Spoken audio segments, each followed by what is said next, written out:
dulu rumah sakit lagi jauh lagu pihak rumah sakit pertama kan mentolak unik menyedin arah pertolongan pertama, terus sejak pojok klinik spesialis anak kedua masih denara dokter unik sejak pojok RSCM kasih bencana dulu ya tangani anak aku dulu kan Pak ketuaan pakai umum apa BPJS bener.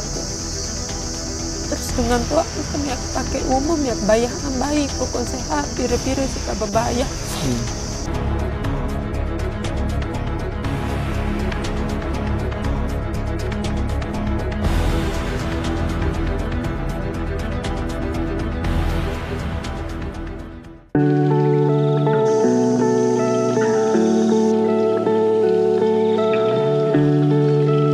Baik, Assalamualaikum warahmatullahi wabarakatuh. Kembali lagi bersama saya Diki Wahyudi dalam program wawancara eksklusif. Di pagi hari ini saya berada di Dusun Pemotoh Barat, Desa Aibri, Kecamatan Batu Kliang Utara, Kabupaten Lombok Tengah ya. Di hadapan kita ini telah hadir orang tua dari almarhum Lailan Mashar, balita yang berusia 4 bulan yang meninggal dunia di salah satu rumah sakit yang ada di Kota Praia. Status yang ditulis oleh ibu atas nama Andra Itayani ini atau Ina Panji ya. Ina Panji sempat viral di media sosial. Ada banyak tetesan air mata yang keluar di situ karena memang cerita yang sangat luar biasa perjuangannya pindah dari rumah sakit A ke rumah sakit B dan sebaliknya, sehingga membuat banyak orang, membuat publik pun bingung dengan pelayanan yang mungkin masih kurang dirasa baik di rumah sakit yang ada di wilayah kita saat ini. Baik, saya sapa dulu narasumber yang di hadapan kita. Assalamualaikum Ina Panji. Waalaikumsalam. Sehat Nak Panji ya? Alhamdulillah. Bu, saya menyampaikan turut berduka cita yang mendalam atas perginya anak kita yang sangat masih lucu-lucunya sudah pergi meninggalkan kita semua. Bu, saya penasaran Bu, dan publik juga dibuat heboh dengan status ibu. Sebenarnya seperti apa sih proses awal ibu berjuang mengobati anak kita ini sampai ke rumah sakit, pindah ke rumah sakit A ke rumah sakit B, itu seperti apa dan hari apa mulai sakit anak kita ini? Anak saya sebelumnya nggak pernah sakit apa-apa. Yeah. Hari Rabu jam 10 itu masih sehat, masih segar, masih ceria, masih bisa diajak-ajak main sama orang-orang, semua orang-orang masih bisa ngajakin main. Terus pas jam 12 itu saya ajak balik lepas azan zuhur. Saya ke dapur. Terus saya suruh ayahnya, itu anaknya kok udah agak-agak demam, itu napasnya kok kayak gitu ya. Saya bilang kan sama ayahnya. Terus ayahnya bilang nggak apa-apa, dia bilang kan. Terus anaknya emang termasuk anak yang nggak rewel, anaknya yang sabar, diam aja. Setelah itu kan ayahnya itu pergi ke rumah temannya. Kebetulan ada temannya yang sebelumnya anaknya juga sakit kayak anak saya yang sesak. Terus dia datang lihat anak saya, oh ini udah nggak bisa, bawa aja, ada langsung ke rumah sakit umum Praia, dia bilang kayak gini. Soalnya di sana alat medisnya lengkap. Nah, cuma di situ alatnya lengkap, nggak usah dibawa ke puskesmas, nggak usah bawa langsung, udah langsung ke Praia, dia bilang kayak gitu kan. Setelah itu saya langsung nggak pakai ganti baju, saya langsung bawa anak saya ke rumah sakit. Jam berapa itu ibu masih ingat? Jam 2. Jam 2 siang. Jam 2 siang saya ingat kan. Terus saya bawa ke sana ke rumah sakit umum. Saya telepon orang tua saya dulu yang ada di Janapria kan. Udah dia nunggu di Praia, rumah sakit Praia.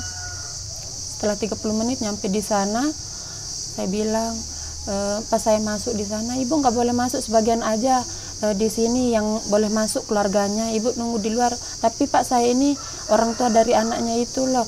Oh nggak apa-apa, ibu nunggu aja di luar, dia bilang kan kayak gitu. Setelah itu Pak, boleh nggak saya masuk? Saya kekeh aja masuk. Saya tinggalin anak saudara saya di luar. Pas saya masuk ke dalam, ini nggak bisa Bu di sini, langsung aja bawa ke RSCM. Ibu nggak kasih dulu pertolongan pertama ke anak saya atau kasih oksigen dulu? Nggak bisa Bu, di sini sudah full, dia bilang kan. Bawa aja langsung ke RSCM sana, dia bilang. Setelah itu saya langsung bawa pergi anak saya.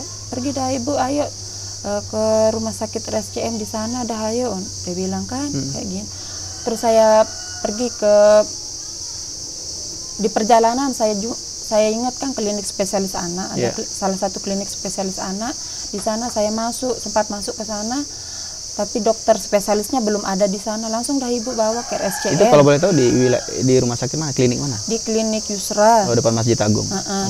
Tapi dokter spesialisnya kebetulan belum datang kan. Terus saya masuk ke RSCM, kan jauh perjalanannya dari rumah sakit umum ke RSCM, kan anak saya udah lelah dah itu napasnya, udah nggak beraturan sesaknya itu. Terus pas saya nyampe ke RSCM pun di sana sempat ditolak. Ditolak kenapa, Bu? Nggak tahu, katanya di sini alat medisnya belum lengkap. Ibu mau pakai BPJS apa pakai umum? Terus ibu saya bilang saya mau pakai umum, saya mau bayarin cucu saya asalkan cucu saya sehat. Dia bilang, marah-marah kan di sana ibu saya. Terus bidannya itu masuk, oh ada kok Bu, ruangannya tersisa 1, dia bilang. Itu di RSCM? Di RSCM. Nggak apa-apa dah, walaupun nggak ada, nggak apa-apa, saya pangku anak saya, soalnya ini rumah sakit yang ketiga saya kunjungi. Di RSUD Praia itu saya ditolak. Kenapa ditolak? Kenapa nggak dikasih pertolongan pertama, kata dokternya. Nggak tahu, saya nyampe sana langsung ditolak, langsung disuruh ke sini. Padahal di sana alat medisnya lengkap Bu, paling lengkap. Menurut pengakuan orang RSCM? Nggih. Kalaupun ibu mau sekarang, saya langsung rujuk aja ke RS provinsi, nanti dulu Bu, kasih dulu anak saya penanganan pertama di sini, nggak apa-apa dah, saya bilang. Nanti masalah rujuknya bisa kita omongin belakangan, saya bilang kayak gitu kan. Kasih dulu anak saya bantuan pertama, pertolongan pertama, saya bilang ke dokternya kan. Terus setelah itu dia ajak saya masuk ke UGD. Dikasih pertolongan pertama, dikasih oksigen, anak saya dicek suhu tubuhnya udah 46, 47, 44, turun naik deh itu demamnya kan. Setelah itu, Bu, jadi mau dirujuk ke rumah sakit Praia atau rumah sakit provinsi, dia bilang. Oh, berarti gitu. Petugas dari rumah sakit RSCM ini mengarahkan kembali ke rumah sakit Praia juga? Iya, soalnya kan di RSCM nggak lengkap alat medisnya. Begitu. Pengakuan di sana alat medisnya yang lengkap itu cuma di rumah sakit Praia sama provinsi aja, di Mataram aja. Tapi kan kalau saya ke Mataram kan terlalu jauh. Betul. Terus oksigennya katanya di sana masih kosong. Hari itu. Terus di sana saya setuju aja kan, diarahkan kembali ke RSUD. Terus anak saya di video kondisi keadaannya. Terus udah azan asar belum ada konfirmasi kan. Lagi saya nanya, Bu dokter, ini anak saya gimana? Saya bilang kan, ini kondisi anak saya udah semakin parah, saya bilang kayak gitu. Dipaksain oksigen, tapi oksigen yang udah anginnya udah yang di sana, nggak dipasangin selang yang di hidungnya itu kan. Nggak ngerti dah, saya orang awam, nggak ngerti yang hal begituan kan. Setelah itu dokternya bilang, ini belum ada konfirmasi dari pihak rumah sakit Praia, dia bilang kayak gitu. Coba ibu kalau ada kenalan, kalau ada orang dalam, bisa cepat nanti dibantu. Nah kebetulan ada keluarga di sana kan. Kerja? Yang kerja, tapi sempat saya telepon teman yang sempat bawa anaknya ke sana kan. Gimana nih, bantu saya, yuk sila. Soalnya anak saya ini udah semakin parah, saya bilang kayak gitu. Oh nanti dah sila, ada kebetulan di sana keluarga yang kerja juga di sana, dia bilang kayak gitu kan. Tapi yang datang duluan itu keluarga yang di Praia kan, kebetulan dekat dari RSCM, langsung datang ke rumah sakit Praia, langsung lihat anak saya. Ya Allah, ini deh emang parah, sesaknya emang ini udah bukan sesak yang biasa. Iya, ini kata dokternya juga kan, ini sesaknya kayak orang udah tenggelam, terus udah napasnya udah setengah-tengah. Langsung saya nggak sadarkan diri di sana, sempat nggak sadarkan diri. Terus saya dibangunin sama ibu saya. Nah itu dipanggil dulu sama anaknya, dia bilang kan, dia panggil mama, dia bilang anak saya walaupun 4 bulan udah bisa panggil mama, udah panggil ayah anaknya. Terus saya cium, terus dia bilang kayak gini, keluarga saya yang di Praia, oh ini emang udah nggak bisa. Dia telepon kepala rumah sakit, kepala UGD, nggak ada respon. Terus dia telepon. Siapa yang telepon? Keluarga saya yang kerja di rumah sakit itu kan. Dia telepon kepala UGD, nggak ada yang ngangkat. Dia telepon dokter spesialis anak, dokter Dian, katanya lagi istirahat hari itu kan. Ini Dade, ayo kalau kita nunggu aja di sini nggak langsung bergerak ke sana, nanti anaknya semakin parah, dia bilang kayak gitu. Langsung dah ayo kita cari ke rumah sakit umum, dia bilang. Pas nyampe di sana alhamdulillah dapat, langsung dia balik kan. Gimana, saya nanya sama suami saya. Oh alhamdulillah dapat 1 kamar, dia bilang kayak itu gitu. kok bisa diterima, gimana ceritanya? Karena mungkin ada orang dalam. Langsung dibawakan sama kakak saya yang kerja di sana itu. Yang langsung bawa ke sana, terus dapat kamar picu kan. Soalnya kalau nicu kata dokternya dari 0 sampai 3 bulan. Kalau picu sampai 4 bulan sampai berapa bulan mungkin saya kurang paham kan. Terus pas dapat, oh kata dokternya kayak gini, oh ini Bu anaknya harus dipasangin dulu infus supaya nanti di perjalanan dimasukin obat supaya ada penolongannya. Oh nggih sila, saya bilang kan, dicari, dicucuk-cucuk di tangannya, di kiri, di kanan, di kaki, kakinya udah berapa kali nggak didapat-dapat. Terus anak saya manggil aja ayahnya kan, udah kayak orang yang udah mau pergi itu. Terus saya panggil ayahnya, dipanggil sama ibu saya kan. Ayo nak, dilihat dulu anaknya itu udah nggak bisa napas normal itu anak saya kan. Setelah dipanggil, dicium anak saya sama ayahnya, langsung udah diam, udah hilang. Terus saya panggil dokter, ada perawat 4 yang lari, saya ingat 4, cowok 2, perawat 1 sama dokternya. Tapi yang kayak picu jantung mungkin namanya ya, nggak saya terlalu paham. Ditekan aja di sini sampai udah masuk ininya. Pak, dia bilang kan papunya, nenek dari suami saya, Pak tangan Side terlalu keras, coba Bu dokter Sila Side yang perempuan yang lebih lembut mungkin ya. Terus dokternya aja yang kayak gini. Bu, saya bilang lagi, ini anak saya masih hidup kayak gimana? Masih hidup kok Bu, dia bilang.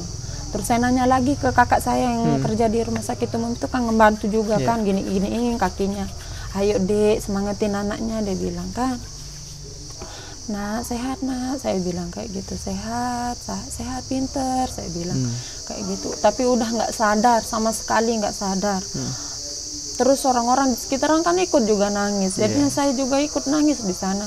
Terus pas digini langsung dia ada keluar di alatnya ada gitu 74, 84. Berubah-ubah ya? Berubah-berubah. 93 langsung lagi drop hilang kayak gitu. Dicek lagi di sininya langsung dipicu jantung sama dokternya kayak gitu. Ditekan. Terus gimana nih KM, berapa sih yang normal, saya nanya lagi. Kalau 95 irup panas hidup anaknya ini, dia bilang kayak gitu. Oh, saya bilang. Tapi 93 hilang lagi, 84, 74 hilang lagi kayak gitu. Terus sampai udah azan maghrib, pas sudah di azan maghrib dokternya menyerah.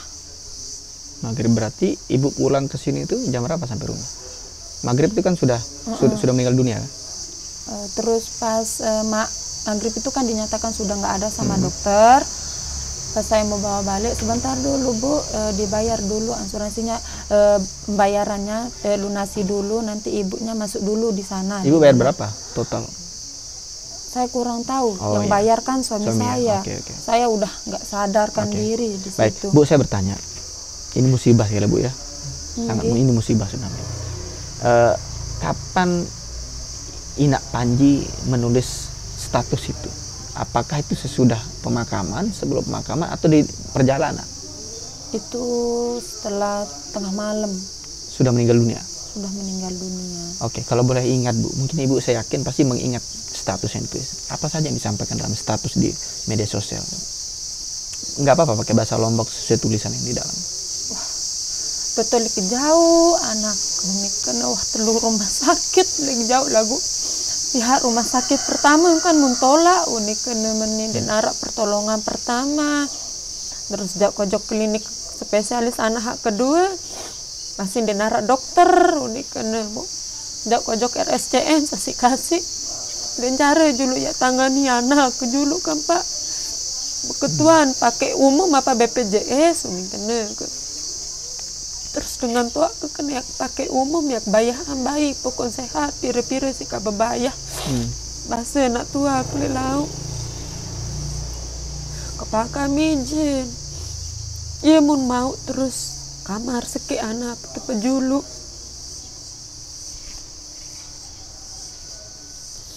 Kelelahan sakit.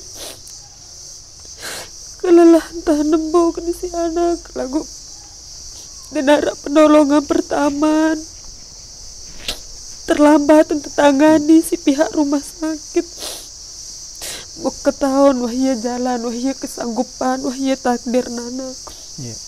Lagu setidaknya mungkin anda nak tetangani pertama masih jaga hirup unik kedua. Ibu aneh, wah ikhlas, insya Allah ya ikhlas, ya sabar, ya ketabah. Baik Bu, saya sekali lagi turut berduka cita Bu ya. Saya rasa saya mengharapkan doa dari semua kita ya untuk diberikan kekuatan, kesabaran kepada ibu dan suami dan keluarga besar di sini tentunya.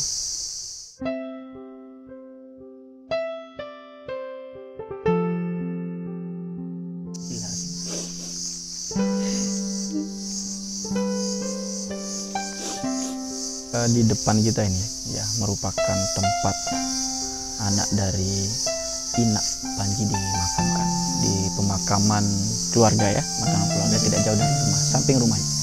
Di sini dimakamkan dan Inak Panji kabarnya tadi malam tidur di sini atau tadi malam tidur di sini karena memang sudah dibuatkan ada tenda di sini, tenda kecil tempat Inak Panji tidur karena memang belum siap tidur terpisah dengan almarhum anak yang sangat dicintai ini. Dan diakui bahwa anak dari Inak Panji ini tidak cerewet ya, tidak cerewet. Anaknya sabar, semua orang bahkan sering gendong anak saya ini, termasuk anak yang anteng, yang gak terlalu rewel, gak bau tangan. Semua orang suka sama dia.